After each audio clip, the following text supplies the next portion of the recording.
जय हिंद, जय हिंदुस्तान। जिसमें आज हम लोग 1.2 के जो उदाहरण हैं और उसके जो परिचय हैं उसको देखेंगे। जो है परिमेय 1.2, जिसको कहते हैं अंकगणित का आधारभूत प्रमेय। यह है कि प्रत्येक भाज्य संख्या को अभाज्य संख्या के गुणनफल के रूप में व्यक्त किया जा सकता है। यानी कि कोई भाज्य संख्या है उसको अभाज्य संख्या के गुणनफल के रूप में व्यक्त किया जा सकता है, और यह अभाज्य गुणनखंडों के आने वाले क्रम में बिना अद्वितीय होता है। और यदि अभाज्य गुणनखंड के रूप में व्यक्त कर दें इसे, तो इसका और कोई रूप नहीं हो सकता है। इसको समझने के लिए सबसे पहले मैं आपको अभाज्य संख्या प्राइम नंबर उसे कहते हैं जो कि एक और स्वयं के सिवा किसी भी नंबर से नहीं कटता है, उसे कहते हैं अभाज्य संख्या। आप इसके डेफिनेशन को जानते होंगे। ऐसी संख्याएं जो एक और स्वयं के सिवा किसी भी नंबर से नहीं कटती हैं उसे अभाज्य संख्या कहते हैं। अब अभाज्य संख्या के उदाहरण बताएं तो जैसे आप जानते हैं कि संख्याएं जो होती हैं एक से लेके अनंत तक होती हैं। अब इसमें कौन कौन सी अभाज्य संख्या है, कौन कौन सी भाज्य संख्या है, इसको हम लोग देखेंगे।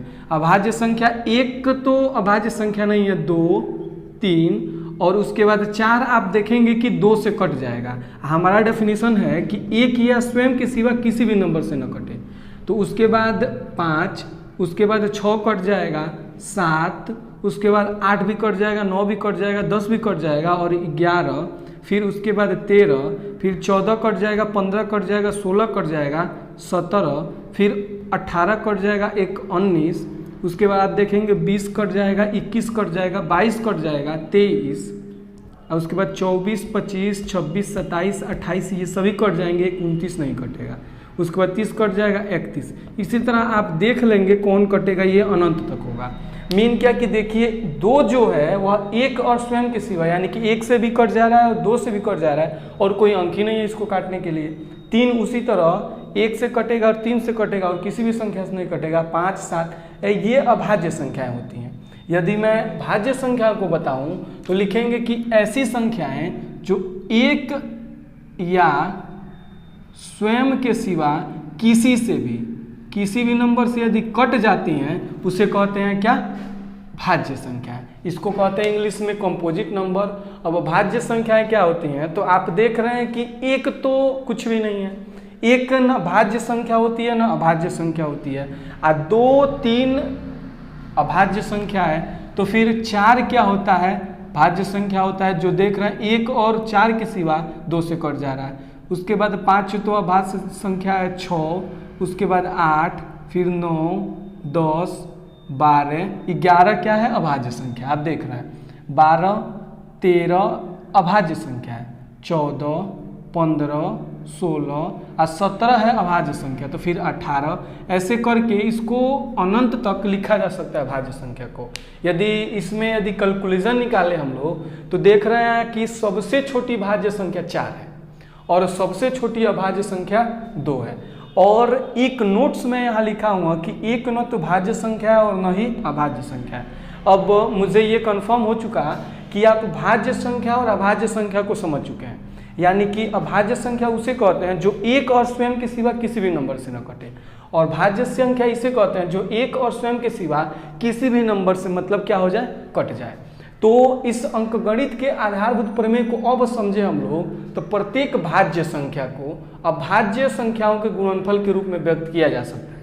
यदि मैं भाज्य संख्या लूँ इसमें से कोई भी, जैसे मैं लेता हूँ 12, तो यदि 12 को यहाँ मैं लेता हूँ तो यह क्या है कि अभाज्य संख्याओं के गुणनफल के रूप में व्यक्त किया जा सकता है।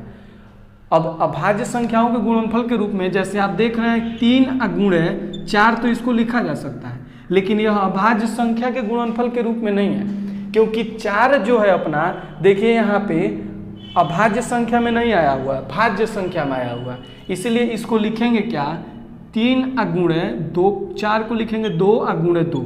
ये है अपना अभाज्य गुणनखंड के रूप में। यानी कि अभाज्य संख्याएं ही केवल उसमें होनी चाहिए, भाज्य संख्या नहीं होनी चाहिए, के रूप में व्यक्त किया जा सकता है। यह अभाज्य गुणनखंडों के आने वाले क्रम में बिना अद्वितीय होता है। अब यह जो होता है ना अभाज्य गुणनखंड के रूप में, जैसे बिना अद्वितीय का मतलब देखिए ये 2 बार आया हुआ है ना 2, तो इसका मतलब ये नहीं है कि ये कई बार आएगा, जितनी बार मन करे उतनी बार आ सकता है। यदि 15 को देखें हम लोग तो इसको लिख सकते हैं 3 गुणे 5। अब यह एक अभाज्य गुणनखंड के रूप में है। यदि एक और एग्जाम्पल आपको बताऊं मैं 16 को, तो बिना अद्वितीय को मैं आपको समझा रहा हूं कि क्यों बिना अद्वितीय बोला है। जैसे 16 का प्राइम फैक्टराइजेशन करें हम लोग तो लिख सकते हैं 16 को 2 से काटें। अब देखिए इसको तो 8 से भी काट सकते हैं, लेकिन सबसे छोटे नंबर से काटना स्टार्ट करते हैं तो होगा क्या, और वह भी अभाज्य होना चाहिए।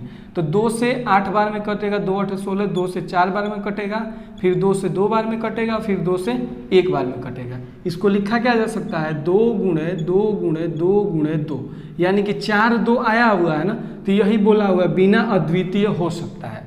अब इसको लिख सकते हैं 2 पर घात 4।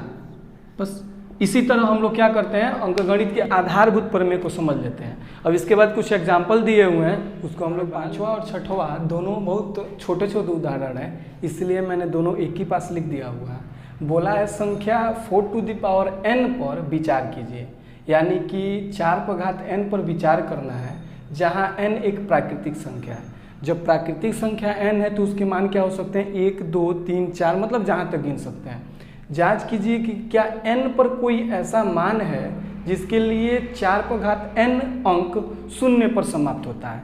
अब यह बताना है कि n का कोई ऐसा मान क्या हो सकता है जिसके लिए 4 पर घात n जो है, मतलब कि n 1 2 3 4 5 कुछ भी हो सकता है अनंत तक, वह क्या है 0 पे समाप्त होता है। तो इसको समझने के लिए देखिए, लिखना तो बहुत कम है लेकिन समझना बड़ा मस्त का क्वेश्चन है ये।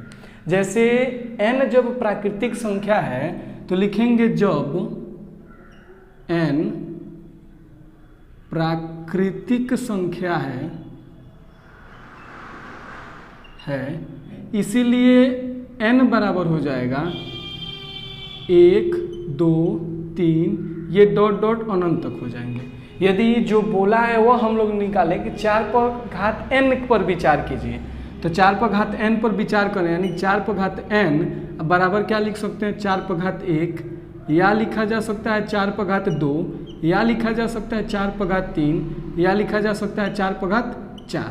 अब एक बात बताइए, यदि हम लोग इसको बनाएं तो 4 पर घात 1 का मतलब 4, 4 पर घात 2 का मतलब 4 गुणे 4 बराबर 16, यानी 4 पर घात 3 का मतलब 4 गुणे 4 गुणे 4, यानी कि 16 इतना हुआ, ये 4 64, और फिर 4 पर घात 4 निकालें, यानी कि 4 गुणे 4 गुणे 4 गुणे 4, यानी कि इन तीनों का 64 और गुणे में 4 का गुणा करें तो 4 चौक को 16 हाथ में 1 6 चौक 24 1 25, यानी कि 256 हो जाएगा।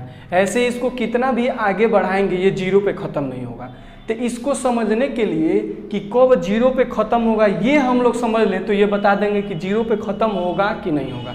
देखिए जैसे बात क्या है कि कोई संख्या 0 पे ख़त्म क्या होती है, ये रफ कार्य है यहाँ पे।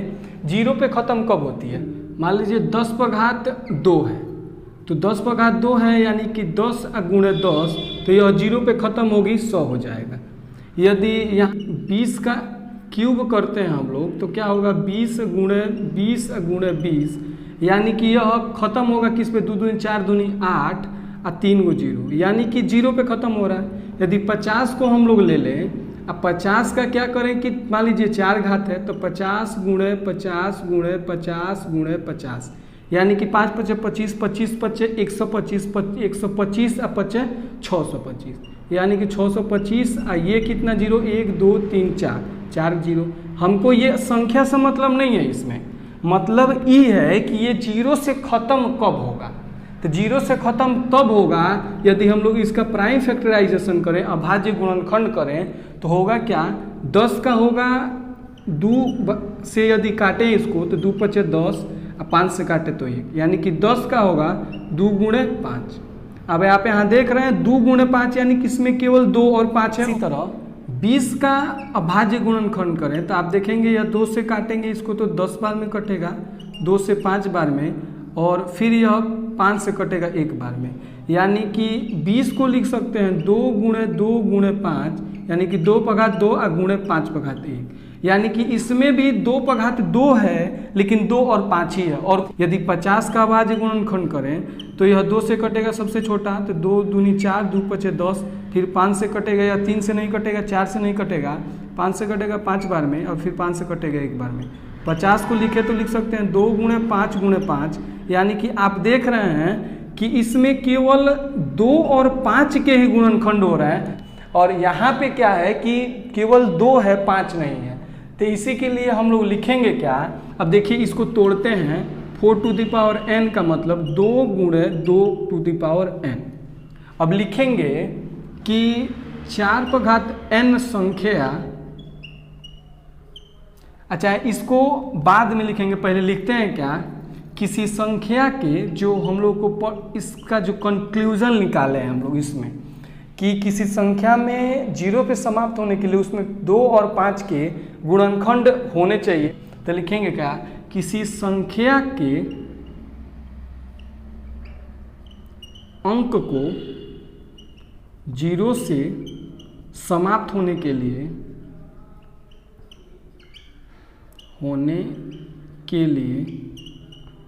उसमें 2 तथा 5 के गुणनखंड होने चाहिए। जब गुणनखंड 2 और 5 के होने चाहिए, लेकिन यहाँ पे क्या है कि 2 और 5 के गुणनखंड नहीं है, तो लिखेंगे संख्या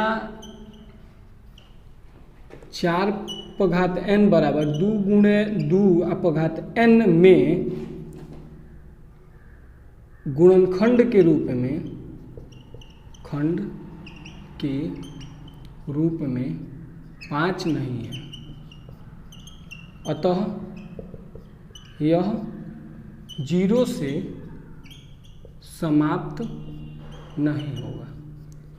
अब देखिए बात क्या है कि हम लोगों ने कभी भी इसके पावर को नहीं देखा हुआ है, जो इस पे घात है इसका कोई मतलब नहीं रहा है। हम लोग को बस इसके आधार पे यदि 2 और 5 के गुणनखंड है तब तो यह 0 से समाप्त होगा। जैसे यदि मैं आपको एक एग्जांपल दिखाऊं कि मान लीजिए 30 है अपना, तो इसमें देखिए और कोई गुणनखंड हो चाहे न हो, ये नहीं है। जैसे बात क्या है ना कि 30 है, अब देखिए बात क्या है, 30 को हम लोग लिख सकते हैं कि 2, तो 2 एकम 2, 2 पचे 10, यह 3 से कटेगा, 3 पचे 15 और 5 से कटेगा एक बार में। अब यदि 30 को लिखें हम लोग तो लिख सकते हैं 2 गुणे 3 गुणे 5। अब देखिए 2 है 5 है, ये 3 है, इससे हमको मतलब नहीं है, बस क्या होना चाहिए 2 और 5 होना चाहिए। और कोई भी संख्या होगा क्या होगा, इसका अभाज्य गुणनखंड करेंगे तो ये क्या होगा कि अंत में 0 से समाप्त होगा।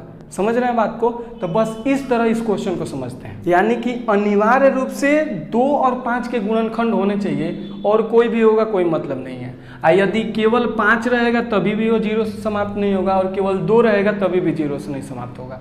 अब इस उदाहरण नंबर 6 को बनाने से पहले आप इसके पहले क्लास 4th में 5th में एक फार्मूला पढ़े होंगे कि जब 2 संख्याएं आपके सामने दी गई हों और उनका एलसीएम और एचसीएफ भी आपके सामने दिया गया हो, तो आप क्या कर सकते हैं कि फार्मूला के रूप में एक क्वेश्चन बना सकते हैं। वह क्या होता है कि यहाँ मैं आपको लिख दे रहा हूँ कि पहली संख्या गुणे दूसरी संख्या बराबर होता है एलसीएम गुणे एचसीएफ। यानी कि यदि दोनों संख्याओं का गुणनफल दिया हो और दोनों संख्याओं को यदि आप एलसीएम और एचसीएफ निकाल लें तो दोनों संख्याएं बराबर हो जाएंगी। अब इन्हीं सब फार्मूला पे हम लोग आगे के जो क्वेश्चंस हैं यूज करेंगे जो इस टाइप के होंगे। यदि हम लोग को पहली संख्या निकालनी हो मान लीजिए, तो लिखेंगे पहली संख्या निकालनी हो तब, ऐसा करना हो तब क्या करेंगे, तो हो क्या जाएगा एलसीएम गुणे एचसीएफ बटा दूसरी संख्या। इसी तरह आप और मान निकाल सकते हैं, जैसे यदि एलसीएम निकालना हो तो आप क्या कर सकते हैं कि दोनों संख्याओं को गुणनफल करके एचसीएफ से भाग दे सकते हैं। यदि एचसीएफ निकालना हो तो दोनों संख्याओं को गुणनफल करके एलसीएम इधर हो सकता है। इस तरह करके इसके 4 फार्मूला हम लोग बना सकते हैं। उदाहरण नंबर 6 को बना लेते हैं। उदाहरण नंबर 6 क्या बोल रहा है कि संख्याओं 6 और 20 के अभाज्य गुणनखंड विधि द्वारा एचसीएफ और एलसीएम ज्ञात कीजिए। यानी कि अभाज्य गुणनखंड विधि से एचसीएफ और एलसीएम निकालना है। तो सबसे आसान क्वेश्चन है, मैं इसको खटाखट बता देता हूँ। अभाज्य गुणनखंड यानी कि ऐसा गुणनखंड केवल उसमें अभाज्य संख्या आनी चाहिए। यदि 6 का अभाज्य गुणनखंड निकालें तो क्या होगा, यह 2 से सबसे पहले कटेगा 2 तिहाई 6 और फिर 3 एकम 3। यदि 20 का अभाज्य गुणनखंड निकालें तो देखिए यह कट तो पहले 5 से भी सकता है, लेकिन हम लोग सबसे पहले सबसे छोटी अभाज्य संख्या से काटना स्टार्ट करते हैं, उससे नहीं कटता है तो उससे बड़ा, फिर उससे बड़ा, फिर उससे बड़ा।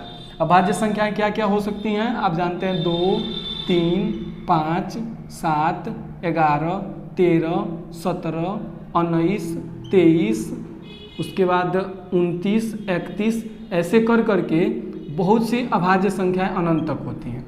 अब देखिए इसमें सबसे पहले 2 से काटेंगे तो 2 से 2 का नाम 2, 2 0 0, और फिर 2 से कटेगा 2 5 10।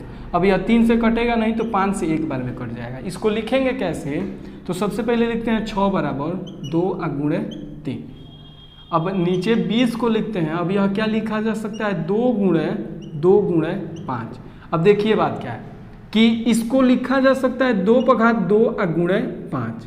अब हमको इसमें क्या करना है, सबसे पहले क्या बोला हुआ है, HCF निकालिए। HCF निकालते हो क्या करते हैं, HCF ऐसे मान को लेते हैं जो दोनों में हो। दोनों में क्या दिख रहा है, दोनों में 2 दिख रहा है, तो दोनों में क्या करेंगे, 2 को ले लेंगे।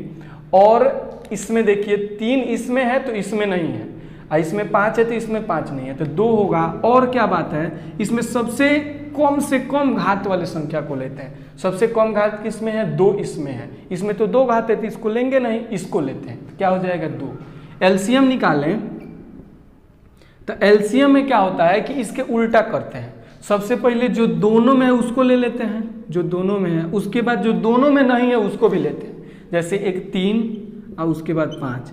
इसके बाद क्या करते हैं, इसमें सबसे कम घात वालों को लेते थे, इसमें सबसे ज़्यादा घात वालों को लेते हैं। सबसे ज़्यादा घात किसमें, इसमें है सबसे ज़्यादा घात, तो इसमें ज़्यादा घात 3 पे घात 1 है, इसमें नहीं है तो 3 पे घात 1 और इसमें 5। इसको मल्टीप्लाई कराएं तो 2 पे घात 2 को लिख सकते हैं 2 गुणे 2 गुणे 3 गुणे 5, यानी कि 2 दूनी 4 गुणे 5 3 15, यानी कि एलसीएम हो जाएगा आपका 60। यदि आप चाहें तो HCF निकाल चुके हैं यहाँ पे 2, और इस विधि से भी इसको निकाल सकते हैं, लेकिन यही विधि आसान है, छोटे में बन गया, नहीं तो फिर फार्मूला लिखना पड़ता तब जाके बनाना पड़ता।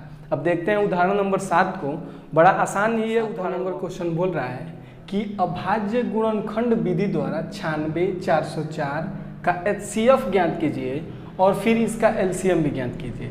अब क्या है कि अभाज्य गुणनखंड विधि से HCF और LCM निकालना है और इसको क्या करना है, बनाना है।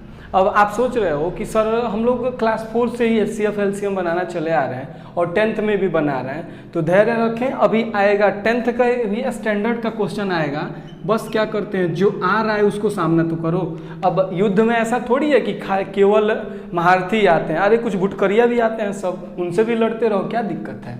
अब इसमें 2 संख्याएं दी हुई हैं, अभाज्य गुणनखंड विधि से बनाना है, तो सबसे पहले हम लोग बनाते हैं 96 को क्या करते हैं, अभाज्य गुणनखंड कर लेते हैं।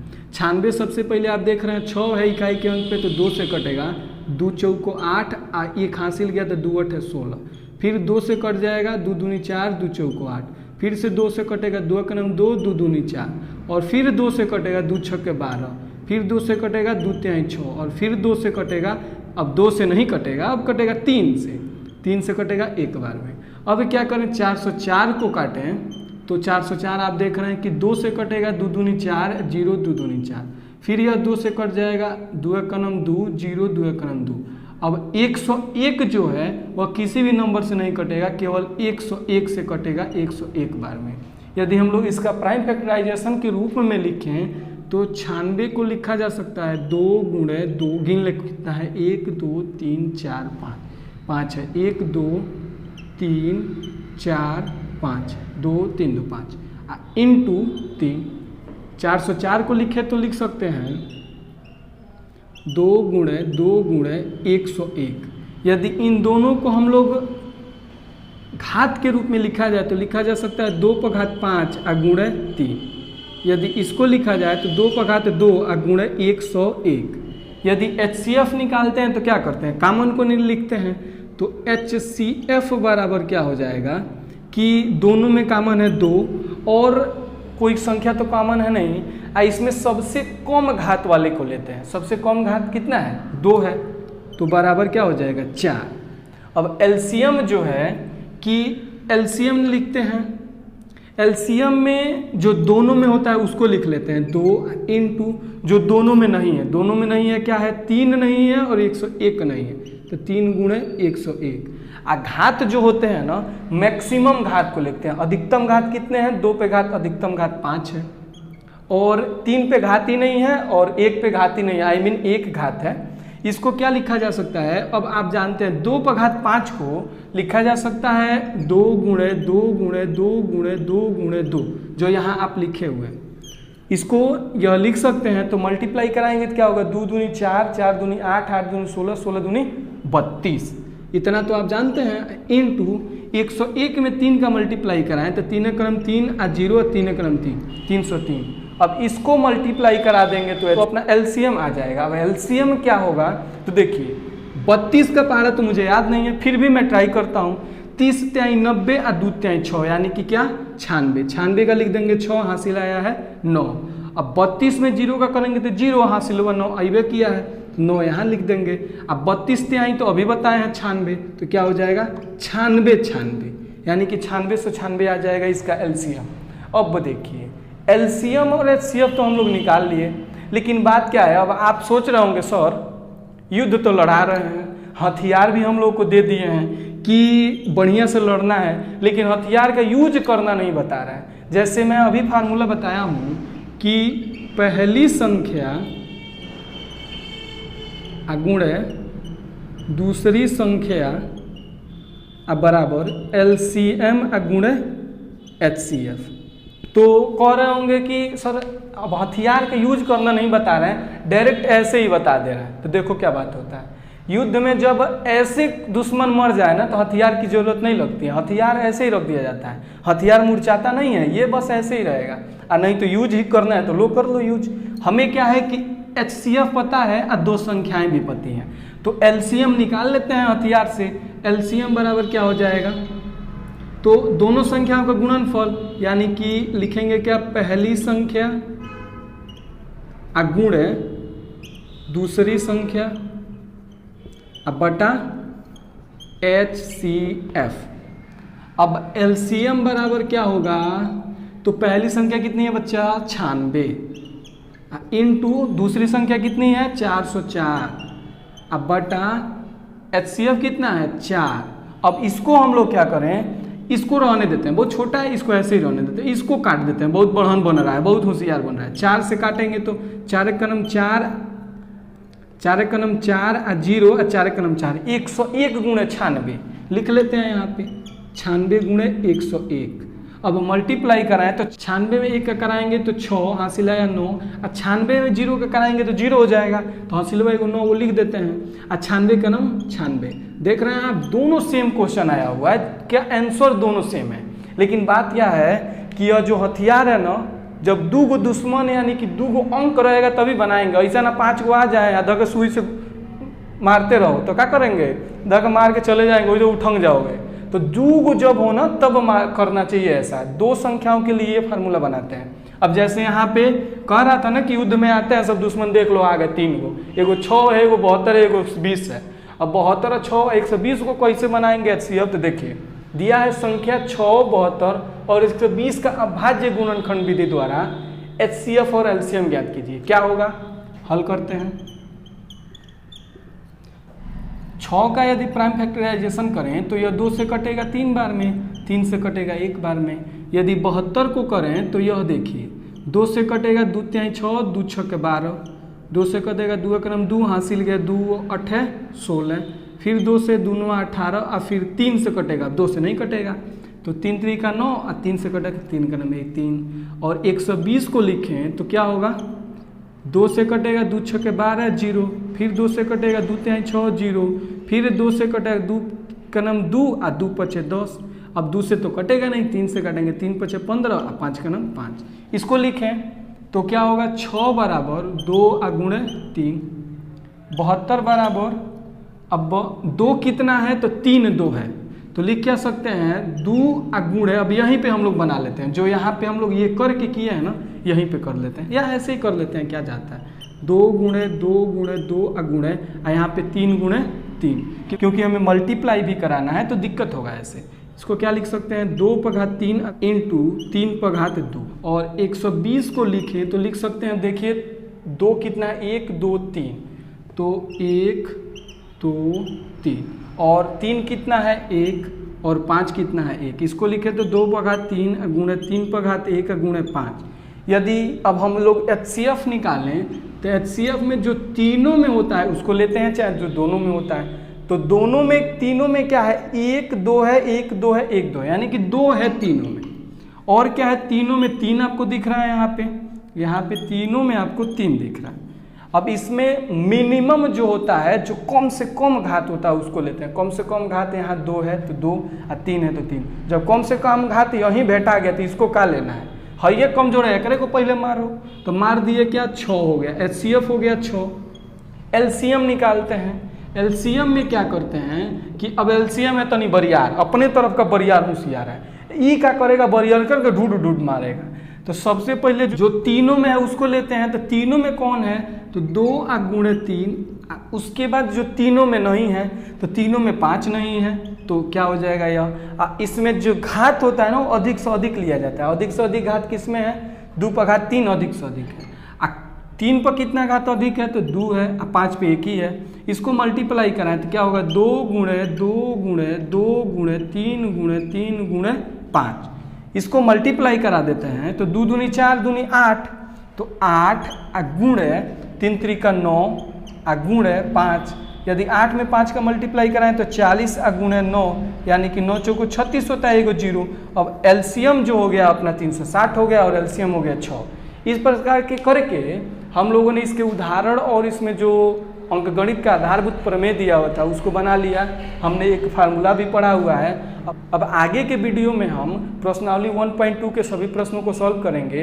अब मिलते हैं अगले वीडियो में। वीडियो अच्छा लगा हो तो लाइक करें, और यदि कोई भी डाउट्स रहा हो आप में तो आप कमेंट करें।